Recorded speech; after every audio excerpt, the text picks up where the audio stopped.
Hello, everyone. A lot of you asked me recently about how to start a podcast, how to stay consistent, and how did you do all this in a very short time.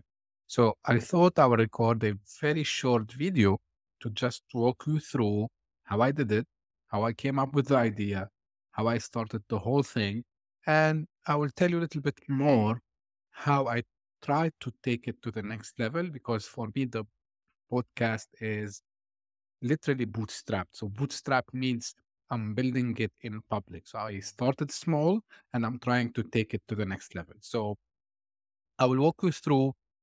I don't like PowerPoints or presentations much, but just for the sake of making it a little bit interactive.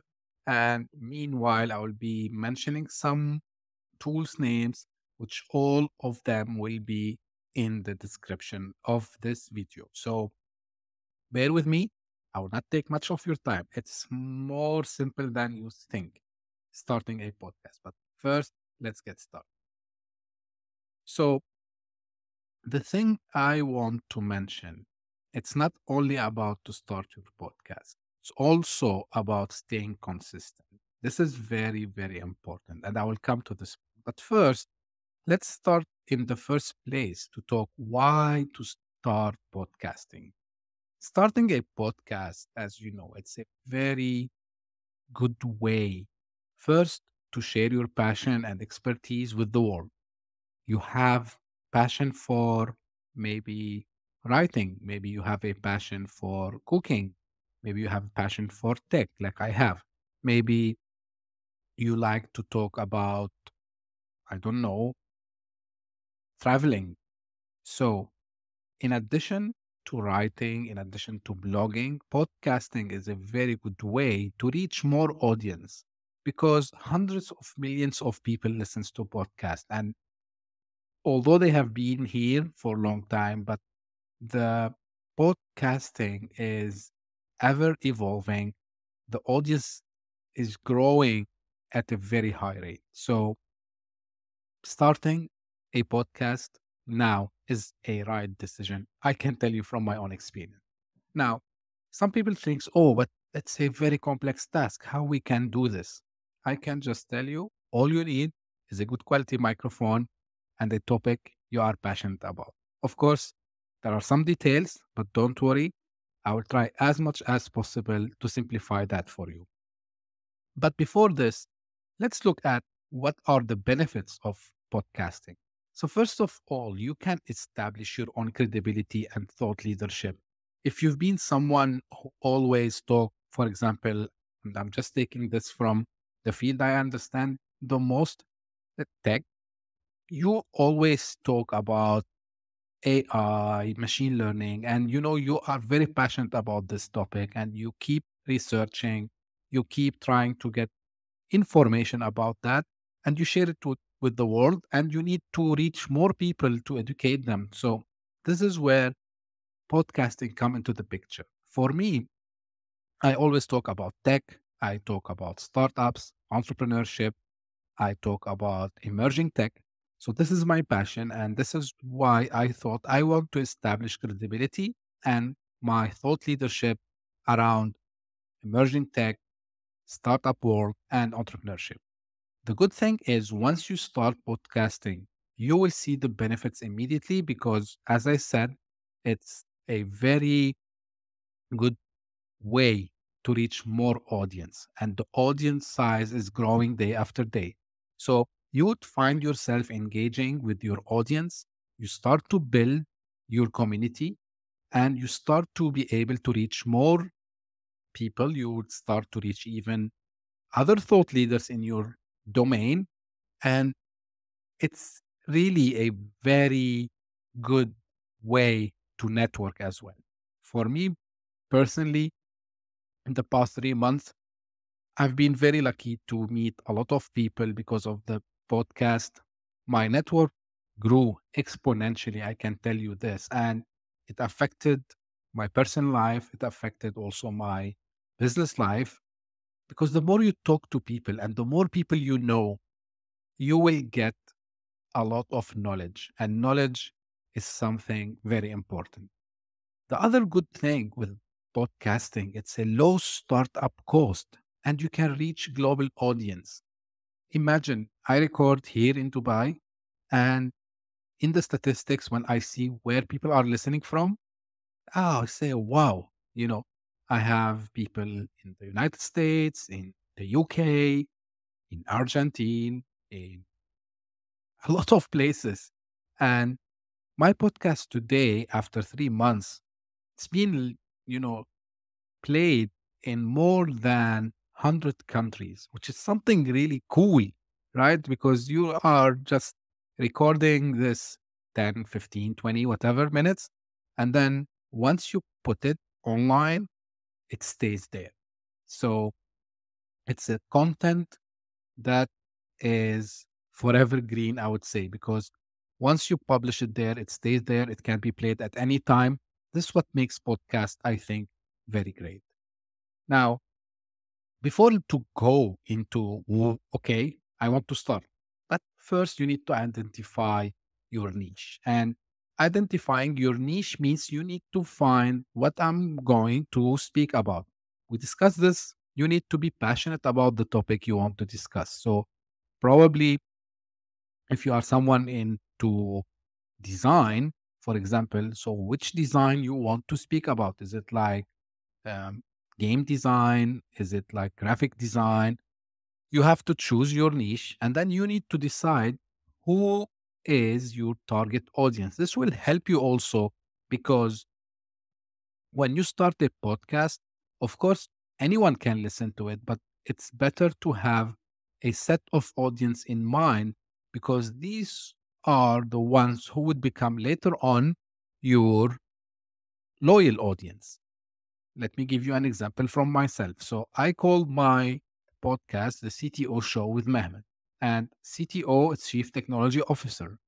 Now, by mentioning Chief Technology Officer, I put in mind that CTO, first, of course, it address technical people, which I want to address people in tech. Second, I want to address decision makers because usually CTOs are people who take technical decisions based on business requirements. So I wanted to do this bridging between tech and business.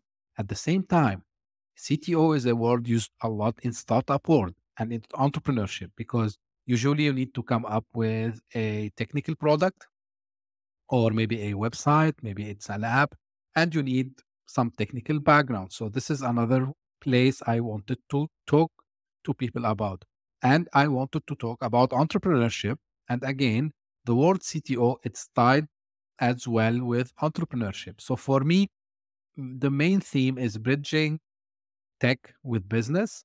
And the name of the show was taken from there. And it resonated because now I focus on a couple of topics in tech, mainly emerging tech and latest trend in tech and startups, mainly in tech and entrepreneurship. So this is how you do the niche and your target audience. From target audience perspective, as I said, you would need to see who are you trying to tell your story to. Now, of course, you can say, I want to talk to everyone, which is okay, nothing wrong with that. But the more specific you are, the better results you get. So for me, because I could have said, okay, I want to talk about everything. And every tech means I can speak about gadgets and new phones and new TV sets. But this is a very wide area. And following on all this would become a problem in the future because I need to keep myself up to date with a lot of things. And then I will be confusing my audience at the same time. So this is why I wanted to have a specific audience, people in tech, people in startups, people who want to become entrepreneurs. So this made my job much easier. And also, it will make you more passionate to keep with the podcast. And this is where you create a concept. And the concept of the podcast basically, so you need to say, okay, am I going to just read news? You can find it out. I will share an article where they talk about the different concepts, but usually in podcastings, There are few concepts, like, for example, you just do reading for some uh, fiction stories. Sometimes you do kind of a news reading. Sometimes you would be having discussions and interviews with people, subject matter expert in the topic you are doing, or you just share your thought out there. Now, why this is important? Because again, this will help you in achieving the consistency later on, which I will also cover. Now, the concept, it's not necessarily that you stick to it, because, for example, when I started it in a news format where I was just sharing latest news in 5, 6 minutes. But later on, I found that I need to shift a little bit because I wanted to cover more things and I want to be more specific. So I changed my concept into two actually. So one is analyzing the latest trends and commenting on the latest tech or business news. And I have another concept within the podcast, which is interviewing people who are subject matter experts and they can add value to the audience. So this is the concept that personally I have came up with. Now, let's come to what do you need? I mean, the logistics. Of course, first of all, you need a microphone. Now, when you see this list, don't be like afraid, I would say. Microphone, you don't need in the first place to have the perfect microphone from day one, because you need first to focus on the content, the idea, the concept, and then later on you can tune this. So, honestly speaking, you can start recording podcast even with your mobile phone.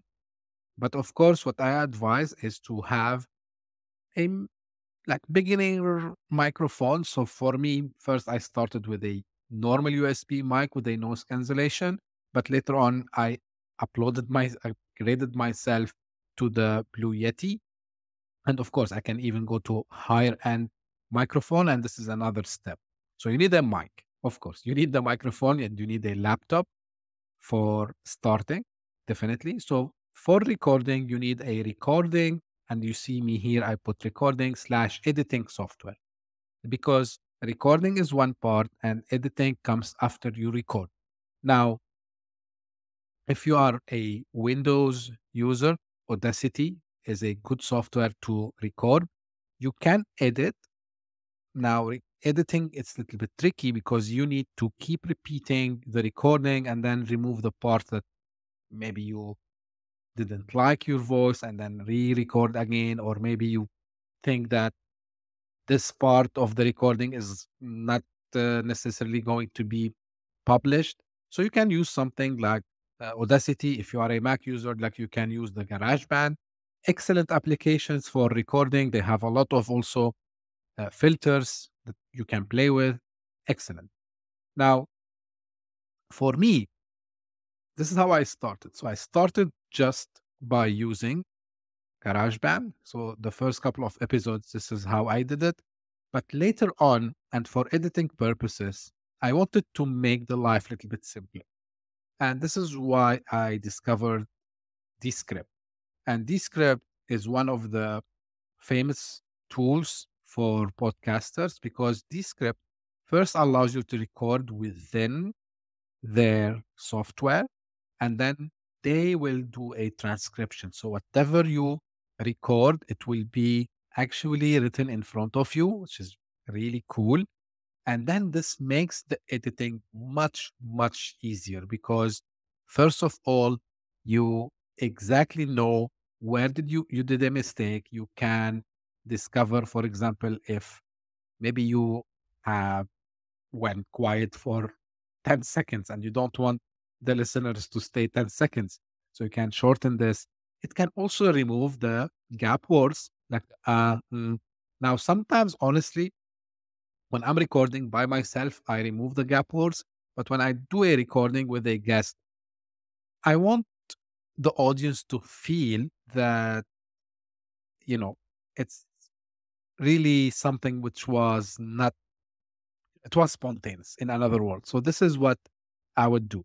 And this is where I would use Descript for recording slash editing. And one more thing about Descript is they have some filters, really good filters, where you see that the quality of the recording almost becomes similar to a studio.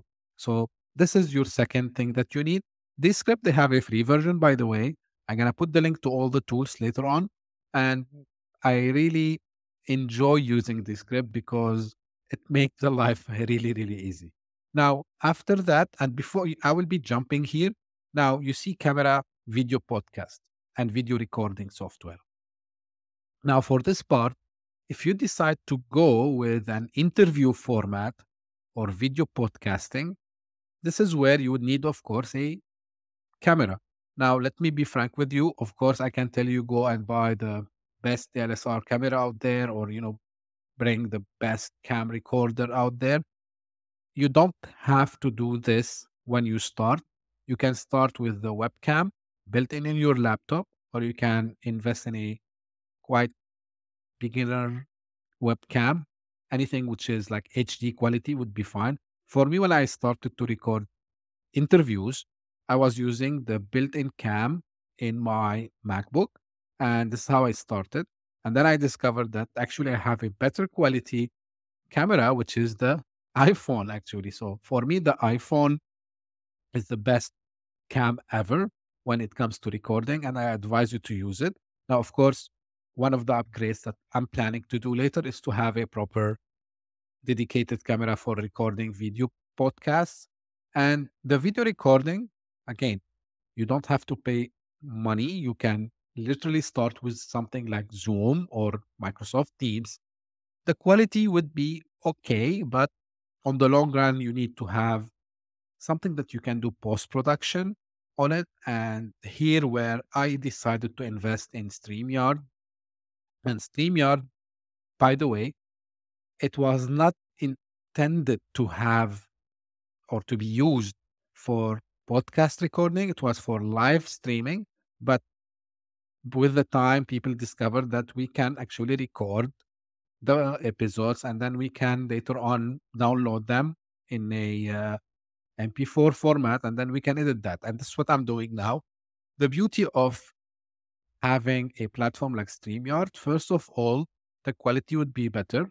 Second, they have a very nice feature where you can actually repurpose your episodes. So repurposing means, let's say you recorded a 30 minutes interview. So you can take any 1 minute and then you can repurpose it, for example, to Instagram Reels, or you can send it to TikTok on these platforms. So really, it's good. Now, this is what you want if you have in your mind an idea of producing a video podcast. Now, coming to the hosting platform, so I will talk about this also later. So you need a hosting platform. Hosting platform is where your episodes will be hosted so people can play them. And you would need podcast artworks. Podcast artworks. So this is when, for example, you go to the Apple Podcast or Spotify and you search a podcast name, the show name. This is where you see the a cover and it's a graphic. Again, you don't need something fancy. You can use some even free templates from Canva and other places, and you design your cover. This is also needed because when you go to the podcasting distribution, which I would talk about, you would need for each platform to have some graphic, which they call it the cover. So this is what you need. Now, moving forward, recording and editing tips. First, try always to record in a quiet environment. Now, a disclaimer here, even if you invest in a high quality mic with noise cancellation, if your environment is a little bit noisy, what will happen is you will feel, because of the noise cancellation, your own voice might get cut, right? So it's better to have a quiet place. So maybe your study room, or maybe it's a, you know, small corner in your bedroom, I don't know, or in your living room. So try to always record in a quiet environment. This is one. Number two, plan ahead. Like, I did this mistake for the first couple of episodes because I said, okay, I know what I'm going to talk about. And then I started to record myself and I had to repeat because I was trying to, get the ideas back in my mind in a way that I can talk about. Now, it's better to plan. So at least if you have the topic of the episode, you just sit down, put it on a paper. Even you can, if you are doing audio only, so you can put them into a Word document so you can read, right? And then you can have your episode done without you doing too much, So you can have this. So prepare for your episode, know what you are talking about. Even it's better if you can do some practicing before you do the actual recording. And another thing is to have in mind how long you want to record. For me, as I said at the beginning, I was going very short, 5, 6 minutes. And then I listened to the audience who told me, we want you to speak more, actually. So this is where, when I started to get guests, I started to make the episode more than 5, 6 minutes. So now the average is between 20 to 25. And this is overall. When I have guests, my average is around 30 to 35 minutes. When I am solo, the average is around 10 to 12 minutes, which made the engagement much, much better. Because later on, once you start pushing, you would see also the statistics. So you would be able to see where your audience is coming from, which devices, which, you know, geographies, and so on. So this is very important when it comes to the recording and editing, hosting and publishing. Now, as I said, you don't have to invest a lot here because people think, oh, we need to buy hosting and then we need to upload the episodes and then people will find us and play from there. Actually, it's much easier than you think because for me, when I was doing my research, there are a lot of, I will put some links in the description.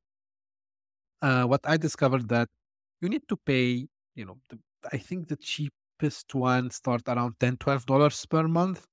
And you get some limitations if you go to the free tier. There are a lot of hosting platforms out there, and each one has its pros and cons. I'm not covering this today, but as a start, you can use Spotify for podcasters. Used to be Anchor before, now they changed the name recently, and it's a very good platform to start. It's free of charge. This is number one. And really, it's good to start. And I think I'm going to continue with Spotify for podcasters for a long time. I'm very happy with their support because I had some issues a couple of times and they were very supportive to me. And the beauty is once you are on Spotify for podcasters, so automatically your episodes will be published. So the whole podcast will appear on Spotify as the app. And they have a very nice step by step tutorials to show you how to push your podcast to the other famous platforms like Apple Podcasts, Amazon Podcast, Google Podcast, and so on. So they can push to 10 plus actually publishing platforms, which make it much, much easy and you will be more discoverable. So the more platforms or the more publishing places you push your episodes to and the podcast, the show to, the better reach you get. So today for me, and I will show you in a moment, uh, I think I'm pushing to 12 places, which is excellent. Consider video podcasting. I said it's not a necessity at the beginning, but consider it in the future because once you are on YouTube, also you will get some traffic from there. You will get some reach from there as well. And people ask me, this question came a lot. How were you able to get some guests and how to increase your podcast audience? So first, like anything web, you need to create valuable content. This is number one. Two, You have to engage with your listeners. Three, you need to do the SEO, search engine optimization. You need to promote on social media and collaborate with other podcasters. Now, the first 3 points are very straightforward, like creating the content. We talked about the niche and how to decide on the topics and how to decide on the concept. SEO, I can tell you, AI can help you here actually. Promoting on social media, like for me, after each episode, at the beginning, I was just sharing the links on Twitter and LinkedIn and other platform. But recently, I took this to the next level. So I started to do the repurposing. So instead of putting a link to a YouTube or to the whole episode, I take maybe 30 seconds to 1 minute, and then I just repurpose that and I put it with the post that goes on the social media. And then I use the proper hashtags there. And this helped me actually to reach more audience. The last part, collaborate with other podcasters. And this is a question, a mysterious question. People ask me how you are able to get guests. So I stumbled upon a platform or a website called uh, Podmatch. And Podmatch is a very good platform. And actually, the guys behind Podmatch, their main reason of starting that platform, because they discovered when podcasters start, they don't continue. And they wanted a way to encourage people to keep actually with their podcast. And the best way is to bring the podcasters together so they can record joint episodes and then add value, of course, to their audiences. And this is where I decided to go this path. And I can tell you now, I'm not pursuing people to be on the pod. Actually, I'm getting requests from people to be on the pod, which is excellent. And you will reach a phase, and this is I reached after almost 2.5 months, where I'm receiving emails from agencies asking me for their clients if they can be guests with me. And then, of course, I'm not accepting anything. I accept only people who match the theme of my podcast show. And of course, sometimes we need to tweak a little bit. So if they are coming from little bit different background, but really they can add value to my audience, I'm accepting that also as well, as long as we are adding value. So I will put the link also. I highly advise you, if you are a first time podcaster or even you've been there for quite some time, it's a very good platform where you can network with a lot of people. You can network with fellow podcasters. Really important. And this is how you start to grow your audience. Consistency. People ask me, how come you are able to produce daily? Now, I'm not telling you you need to do daily. This is something we should have discussed it maybe at the beginning, but that's fine. Now is a better time to talk about it. How often to have an episode? It depends.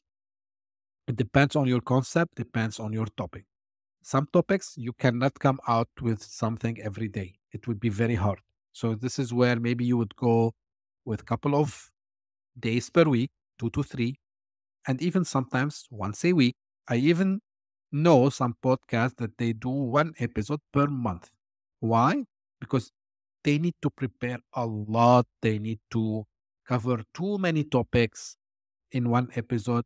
And it's up to you completely how you want to do it. But important is consistency, because the last thing you want to end up with is start the podcast, get too much excited, and after 10, 15 episodes, give up. For me, I have a vision, and for me, I wanted to really cover as much as possible tech, business, startup, entrepreneurship. So I had a schedule in my mind, and now my schedule is almost 2 to 3 weeks ready. So if you ask me after 10 days, which topic you will have on, I don't know, Thursday, this date, I can tell you. And again, as I said in the beginning, I'm bootstrapping my podcast. I'm not stubborn. And if I'm hearing any feedback from the audience, I'm trying to implement this immediately. But consistency is key. And for me, it's a daily. I will give you a little bit of secret sauce here. First, prepare a couple of days ahead. If you have guests, again, prepare the questions time ahead. Do a research about them. If you are going to do solo episodes, same thing. Prepare your schedule for 1 week. At the beginning, you can even do for 3, 4 days if you are going to do daily. If you are doing a couple of days per week, you can sit on a Sunday afternoon, prepare which are the topics that you will discuss, and then prepare not the script, but prepare the main points that you want to highlight. For me, because I am a early bird guy, so I wake up early. I prepare also, the highlights of the podcast episodes that I want to do. And then when it's time to do the recording, I don't waste time much anymore on the editing. Because when you have clear idea what you are talking about or what you are asking about, if it's a guest, recording become really easy. Of course, I had challenges at the beginning. I remember, for example, the first 10 or 12 episodes, I was recording maybe 5, 6 times before I say, okay, this is what I wanted to, you know, post. And this was too much time wasting for me. But now, between the topic, recording, editing, publishing, I can tell you it's 30 to 45 minutes maximum. And I do it now in a very fast way and in a consistent way. Consistency is key. I read an article 2 days back where they talk about pod fading instead of podcasting. Because if you are not prepared to be consistent and if you are not patient enough, this is another thing I want to highlight. You would need to be patient because otherwise you will give up. And you should be prepared that the first, I don't know, for me it was 4 weeks, 1 month. I had really low number of people who were listening. And then when I stayed consistent, I started to see the results. I started to see the numbers growing. And now I can tell you that some of the episodes on the audio only, I'm not talking about the YouTube, it grew in an exponential way. And the beauty, again, I'm coming back to the point of being patient. Some of the episodes that were recorded 1.5 to 2 months back, now they are started to picking up. You need to wait. Don't rush it. You will reach there.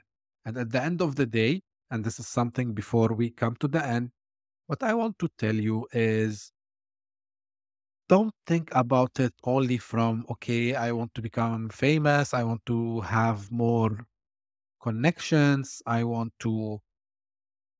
think about it this way. Just think you are adding value to the people. Even if now no one listens, one day they will come and listen to you. Now I'm feeling very happy when I receive messages from folks I don't know. And they said, like we listened to this episode. We liked what you are doing. Please keep doing that. Like even the simple message, it gives me again the confidence that I'm doing something which is on the right path. So consistency, consistency, consistency. Before we finish, what I want to do is I want to show you the podcast, right? Uh, and here where you would do the availability. So by default, they create a website for you on Spotify for podcasters. This is the link for your Spotify. This is the RSS feed, and this is, the mean of distributing it to different podcasting platforms. And here you can see I'm on Amazon Music, Apple Podcast, Castbox, all these, Stitchers, and so on. So They have tutorials here. They will show you how to push over there. So it's very easy. And here you need also to put your settings. It's very easy. Your cover art, the category, and so on. As you see, that's it. And I want to show you the pod match. So this is the pod match platform. So here where I get my guests from, I will share the link also with you, right? And we talked about as well the AI. You can see I use OpenAI. This is Canva, right? And StreamYard. StreamYard is a very nice platform, right? So, and you can do the repurposing and you can do all this here. So, uh, I would say that's it for this video and for this course. I hope you enjoyed it. Thank you very much for tuning in. If you still need any help, feel free to write me in the comments. I would love to see your feedback on this. And I hope this mini course was useful for you. Thank you very much.